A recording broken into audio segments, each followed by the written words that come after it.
Take a moment right now. Notice your thoughts. Notice who's noticing them. Something is watching, isn't there? Something aware of every feeling, every sensation, every moment of your life. But here's the question that has puzzled humanity for millennia and might completely transform your existence. Who exactly is this observer? What if I told you that discovering the truth about this mysterious watcher could end the deepest forms of your suffering? What if the very thing you think is you is actually the source of your pain? Welcome to Buddha Coha, where ancient Buddhist wisdom meets modern understanding.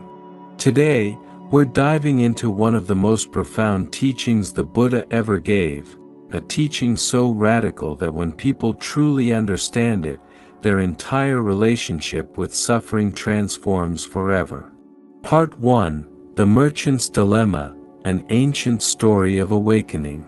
2,500 years ago, in ancient India, there lived a wealthy merchant named Sundara. He had built an empire, accumulated vast riches, and was respected throughout the land. Yet despite all his success, Sundara was tormented by a constant inner voice of criticism and fear. When people praised him, he clung to their words desperately. When they criticized him, he felt as if daggers were piercing his very soul. As his body aged, he experienced each wrinkle, each gray hair as a personal attack on his existence. I am declining, he would think. I am losing myself. This identification was so complete that Sundara couldn't distinguish between his experiences and his sense of self. When his business faced losses, he didn't just experience financial difficulty, he felt his very being was crumbling. This is what Buddhist psychology calls attavadupadana, the desperate clinging to a concept of self that creates endless suffering. One day, exhausted from years of this inner torment, Sundara heard about a teacher called the Buddha who had discovered the end of suffering. He traveled for weeks to find him, and when he finally did, he fell at the Buddha's feet. Blessed One, Sundara gasped, I have everything a man could want, yet I suffer constantly. When my body hurts, I think I am in pain. When my reputation is attacked, I feel I am being destroyed. This thing I call myself, it seems to be at the center of all my agony. Please, show me the truth. The Buddha looked at him with infinite compassion and asked, Sundara, when you observe your thoughts, who is doing the observing? Sundara was puzzled. Why, I am observing, Blessed One. And can you observe this I, who is observing? Sundara fell silent, his mind searching. The more he looked for this observer, the more it seemed to slip away, like trying to catch smoke with his hands. The Buddha then picked up a handful of sand and let it flow through his fingers. Tell me, Sundara, where is the handful? Is it in each grain? Is it in the space between the grains? Or is handful simply a word we use for a temporary collection that's constantly changing? It's just a word, Blessed One. A concept. Exactly. And so it is with what you call I, what you take to be a solid, permanent self is actually a flowing process, thoughts arising and passing, sensations coming and going, awareness itself constantly changing. In the seen, there is just the seen. In the heart, just the heart. When you truly understand this, the root of suffering is cut. In that moment, something shifted fundamentally in Sundara's consciousness. The prison he had lived in his entire life, the prison of selfhood, suddenly revealed itself to be made of nothing but thoughts, and its walls began to dissolve. Part 2: Sarah's Modern Awakening, From Silicon Valley to Inner Freedom. Fast forward to 2023. Sarah Chen, a 38-year-old product manager at a tech giant in Silicon Valley, was living a life that looked perfect from the outside. Six-figure salary, beautiful apartment overlooking the bay, respected position at her company. Yet every morning, she woke up with a knot of anxiety in her stomach. Her inner monologue was relentless. You're not smart enough. Everyone will discover you're a fraud. You're aging. Look at those lines around your eyes. Your presentation yesterday was terrible. You're falling behind. Sarah believed this voice was her. When her body felt tired, she thought, I am exhausted. When anxiety arose, she believed, I am anxious. When her relationship ended, she didn't just experience loss, she felt, I am broken. This complete identification with her thoughts and feelings was destroying her from the inside. She tried everything: therapy, meditation apps, self-help books. Nothing seemed to touch the core issue. One evening, after a particularly brutal day of self-criticism following a failed product launch, Sarah sat on her balcony watching the San Francisco fog roll in. She was observing her thoughts spiraling, watching them get darker and darker, when suddenly, a strange question arose. Wait, if I can watch these thoughts, if I can observe this inner critic, then who or what is doing the watching? She sat with this question, not trying to answer it intellectually, but actually looking. The more she investigated, the more mysterious it became. She could observe her thoughts, but when she tried to observe the observer, it was like trying to bite her own teeth. There was nothing solid to find. That night, Sarah discovered something that would change her life. What she had taken to be her true self, that inner observer, wasn't a thing at all. It was more like a process, a flowing awareness without any fixed center. Part 3, The Neuroscience Revolution, Your Brain's Greatest Illusion. What Sarah stumbled upon that evening is now being confirmed by cutting-edge neuroscience. Dr. Anil Seth, one of the world's leading researchers on consciousness at the University of Sussex, calls the self a controlled hallucination, our brain's continuous construction of identity from millions of neural processes. Think about this. Scientists have mapped nearly every region of the human brain, yet they've never found a location where you exists. There's no CEO office in your head, no central command center where the self resides. Instead, what we experience as I is an ongoing process, a constant creation and recreation happening moment by moment. Dr. Sam Harris, neuroscientist and meditation teacher, puts it this way: the sense of being a thinker of thoughts, an experiencer of experience, is itself just another appearance in consciousness. It's like a wave believing it's separate from the ocean. Recent studies using fMRI technology show something fascinating. When experienced meditators rest in a state of selfless awareness, activity in the brain's default mode network, the region most associated with self-referential thinking and our narrative sense of identity, dramatically decreases. But here's what's remarkable: these practitioners don't become unconscious or zombie-like. Instead, other areas associated with present moment awareness, compassion, and open monitoring become more active. One study participant, a long-term practitioner, described the experience: "It's like I'd been living my whole life watching a movie through a dirty window, constantly focused on the smudges and marks on the glass, thinking they were part of the movie. Then suddenly, the window became clean, and I realized there was just the movie, vivid, clear, immediate, without anyone watching it." This aligns perfectly with what the Buddha taught 2,500 years ago. He described what we call self as 5 constantly changing processes, or aggregates, skandhas in Sanskrit. 1. Form, rupa, our physical body, which science shows completely replaces itself every 7 years. 2.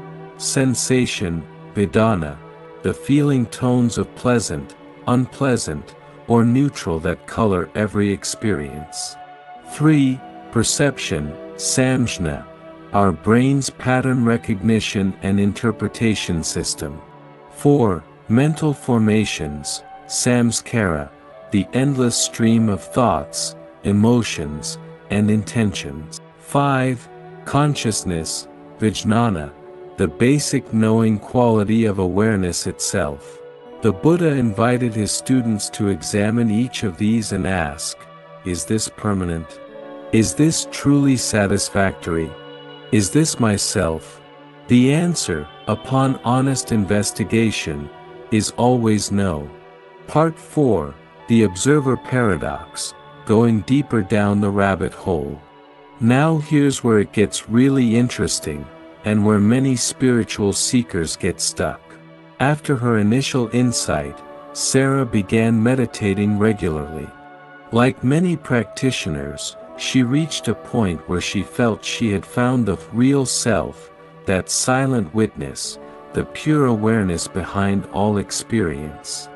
This must be who I truly am, she thought. This observer that never changes, that's always just watching. But Buddhism, particularly in its Zen and Dzogchen traditions, goes even deeper. Even this observer, this witness consciousness that seems so pure and unchanging, is not a fixed, permanent self. The great Zen master Huang proposed this challenge: the foolish reject what they see, not what they think. The wise reject what they think, not what they see. Think about it logically. If you can observe the observer, then what's doing the observing? And if you can observe that, then what's observing the observing of the observer? It's an infinite regression, like standing between two mirrors, reflections reflecting reflections with no solid ground anywhere. Sarah discovered this in her practice. She spent months trying to rest as the witness, but something felt off. There was still a subtle duality, someone watching something. Then one day, during a meditation retreat, the last wall collapsed. She realized the observer and the observed arise together, are mutually dependent, like the front and back of a single hand. You can't have one without the other. What we call observer is simply awareness itself, not belonging to anyone, not owned by a self. It's like space. Space doesn't belong to the room, rather, the room appears in space. Similarly, consciousness doesn't belong to you, you appear in consciousness. Part 5, The Trap of Spiritual Effort, Why Trying Harder Makes It Worse. Here's where Sarah's journey took an unexpected turn, and where most seekers get trapped in what Buddhism calls spiritual materialism. After her initial insights, Sarah threw herself into intensive practice. She meditated for hours each day, attended retreats, and read every book on non-duality she could find. She was determined to achieve this state of no self permanently, to finally be free from the ego once and for all. But the harder she tried, the more frustrated she became. Her meditation became a battle. She would sit there, fighting with her thoughts, trying to dissolve her sense of self, forcing herself to see through the illusion.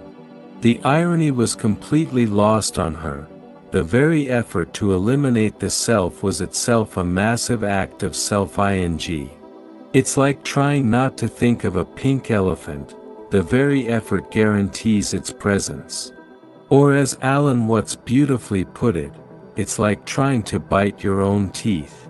One day, exhausted from all this effort, Sarah met with a teacher who shared this classic Zen story. A student came to a master and said, "I want to find Buddha. Where can I find him?" The master replied, "You're like a man riding an ox looking for an ox." The student said, "But what should I do after I find the ox?" The master smiled, "Then you ride the ox home." "And what then?" asked the student. "Then you forget both the ox and yourself." Sarah laughed, then cried. She realized she'd been treating enlightenment like another achievement for her spiritual resume, another way to perfect herself. The cosmic joke was that the one seeking liberation from the self was the self. The Buddha compared this to a man shot with a poisoned arrow who refuses treatment until he knows who shot the arrow, what wood it's made from, and what kind of feathers are on it. While he investigates all these details, he dies from the poison. The poison is our suffering. The cure isn't in analyzing or forcing, it's in clear seeing. When you truly see that holding on to a hot coal burns you, you don't need to try to let go. The letting go happens naturally, immediately, without effort. Part 6, The Middle Way, Living Without a Fixed Self in the Real World. But wait, you might be thinking, if there's no self, who goes to work? Who pays my bills? Who loves my family? This sounds like philosophical nonsense that has nothing to do with real life. This is where the Buddha's genius really shines through, his teaching of the middle way. Recognizing the constructed nature of self doesn't mean we become passive zombies or nihilistic dropouts. It doesn't mean we stop functioning or caring. It means we hold our identity lightly, like wearing clothes rather than believing we are the clothes. Sarah discovered this balance in a very practical way. She still went to work, but without her entire sense of worth riding on every presentation. She still felt emotions, joy, sadness, anger, but they moved through her like weather through the sky, without becoming permanent features of her identity. Before, she explained, I was like an actor who had completely forgotten they were playing a role. Every scene felt like life or death because I thought the character was really me. Now, I remember I'm playing a role. I play it fully, with presence and care and excellence, but I'm not imprisoned by it. When the workday ends, I can put down the role. When criticism comes, it hits the role, not my essential being. Thich Nhat Hanh, the beloved Vietnamese Zen master, expressed this beautifully. You are like a wave on the ocean. You are both the wave and the water. When you realize you are the water, you're no longer afraid of the wave dying.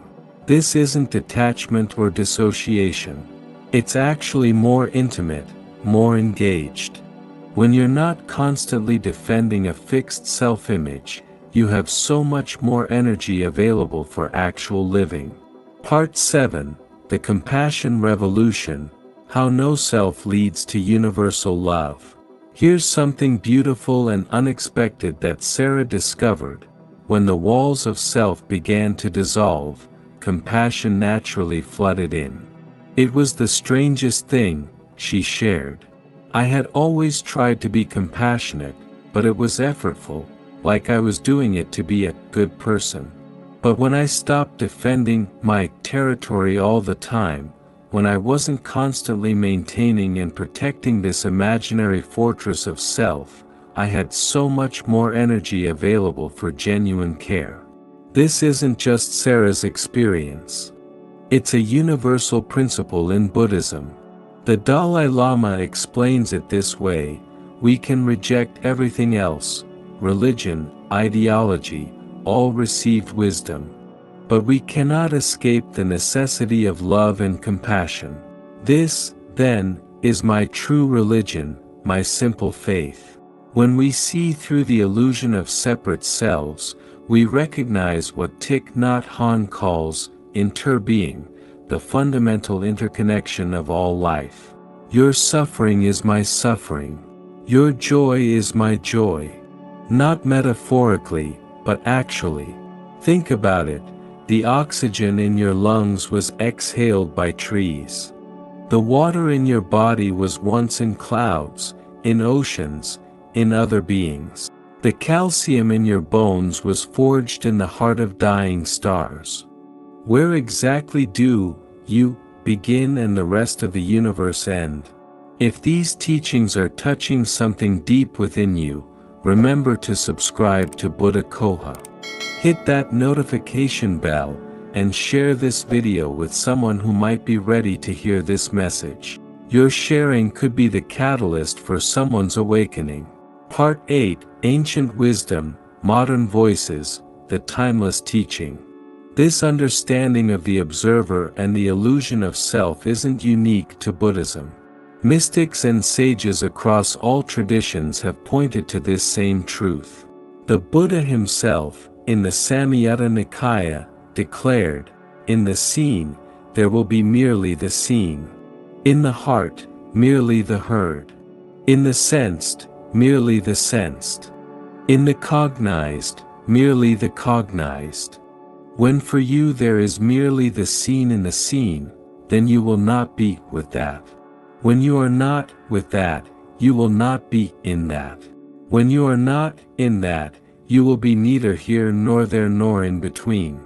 This, just this, is the end of suffering." The great Sufi poet Rumi echoed this. You are not a drop in the ocean.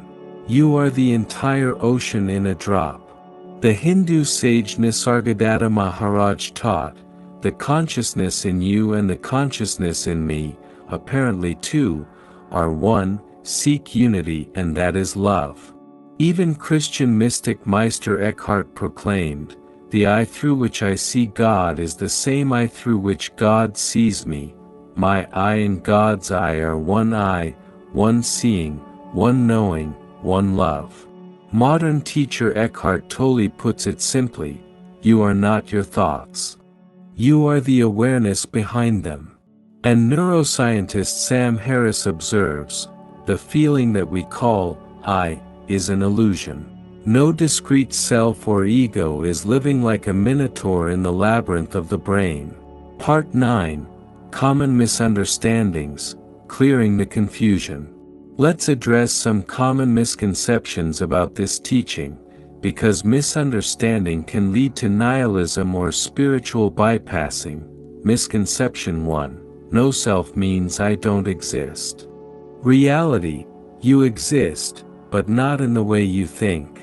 You exist as a process, a verb rather than a noun, like a river exists but is never the same river twice. Misconception 2, if there's no self, nothing matters. Reality, actually, when we stop wasting energy defending an imaginary fixed self, we become more responsive to life, not less. Everything matters more because we're actually present for it. Misconception 3, I need to destroy my ego. Reality, the ego is a useful tool for navigating daily life. The problem isn't the ego itself, but mistaking it for our true and complete identity. Misconception 4, this means I shouldn't have boundaries or preferences. Reality, healthy boundaries and preferences continue, but without the desperate clinging. You can prefer chocolate to vanilla without your identity depending on it. Sarah learned these distinctions through experience. I still use I and me in conversation. I still have personality quirks and preferences. The difference is I hold it all lightly, like wearing a costume at a party. I can enjoy the costume without forgetting that I'm not actually the character. Part 10, Practical Investigations, Simple Exercises for Daily Life. Here are gentle practices you can explore to investigate the nature of the observer in your own experience. The mirror meditation. Stand before a mirror and look into your own eyes. Ask yourself, who is looking? Don't answer with thoughts or concepts, just stay with the question, feeling into it. You might notice that what's looking can't itself be seen. The sensation investigation. When you feel physical pain or pleasure, pause and notice. Is there really a separate, you, feeling it, or is there just the sensation arising in awareness? Can you find a boundary between the observer and the observed? The thought-watching experiment. Set a timer for 10 minutes. Sit quietly and simply watch thoughts arise and pass. Notice, who is watching the thoughts? Can the watcher itself be watched? What happens when you try? The daily life inquiry. Throughout your day, randomly ask yourself, who is experiencing this moment? Don't look for a conceptual answer, let the question dissolve the assumption of a fixed experiencer. The emotion process. Next time a strong emotion arises, instead of saying, I am angry, or I am sad, try noting, anger is arising, or sadness is visiting. Notice how this slight shift changes your relationship to the experience. Remember, these aren't exercises to achieve something or become someone special. They're invitations to notice what's already here, what's always been here, waiting to be recognized. Part 11. The Neuroscience of Freedom, Your Brain on No Self. Dr. Judson Brewer's groundbreaking research at Brown University has shown exactly what happens in the brain when people experience this shift from self-centered thinking to selfless awareness. Using real-time fMRI scanning, his team observed that when practitioners rest in selfless awareness, several remarkable changes occur. 1. The posterior cingulate cortex, a key hub of the default mode network associated with self-referential processing, shows dramatically decreased activity. 2. Areas associated with present moment sensory awareness show increased activation. 3. The connection between emotional centers and the narrative self weakens, leading to less emotional reactivity. 4. Regions associated with compassion and empathy become more active. One long-term practitioner in the study described the shift. It's like I've been living in a house where someone was constantly narrating everything through a loudspeaker. Now you're walking to the kitchen, you're so clumsy. Remember when you failed that test in 3rd grade? What if you get fired tomorrow? And suddenly the loudspeaker turns off. The house is still there, life continues, but without the exhausting commentary. Part 12. The Ultimate Pointing, Already Free. Here's the final secret, the ultimate teaching that all the great masters point to. You are already free. You have always been free. The only thing standing between you and this recognition is the belief that you need to become something different, achieve something special, or fix something broken. The observer you're looking for. You're it. The enlightenment you're seeking. You're living it. The peace you're chasing. It's what you are before the chasing begins. As the great Zen master Linji taught, there is nothing to seek. The Buddha you're looking for is the one who's looking. Sarah's journey continues. She hasn't become enlightened in some final, complete way. Instead, she's learning to recognize, more and more often, what was always true, that life is happening by itself, for itself, as itself. The waves continue to rise and fall, but she remembers more often that she is also the ocean. Closing, your path forward. Dear friend, as we come to the end of our exploration, remember this. The path to discovering the true nature of the observer isn't really a path at all. It's more like waking up from a dream and realizing you've been home all along. Every moment offers this opportunity for recognition. Every breath, every sensation, every thought arises and passes away. Right now, in this very moment, as you hear these words, who is aware? Don't think about it. Just look. What do you find? Your practice for today, simply notice. Throughout your day, gently inquire, who is experiencing this moment? Not as a mental exercise, but as a living question. Let it dissolve the assumption of a fixed experiencer.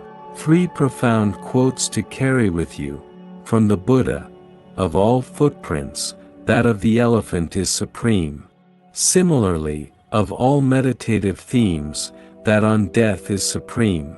From Rumi: let yourself be silently drawn by the strange pull of what you really love. It will not lead you astray. From Pema Chodron: you are the sky. Everything else is just the weather. If this video has served you, please subscribe to Buddha Coha. Share this with someone who might be ready to question the nature of their experience.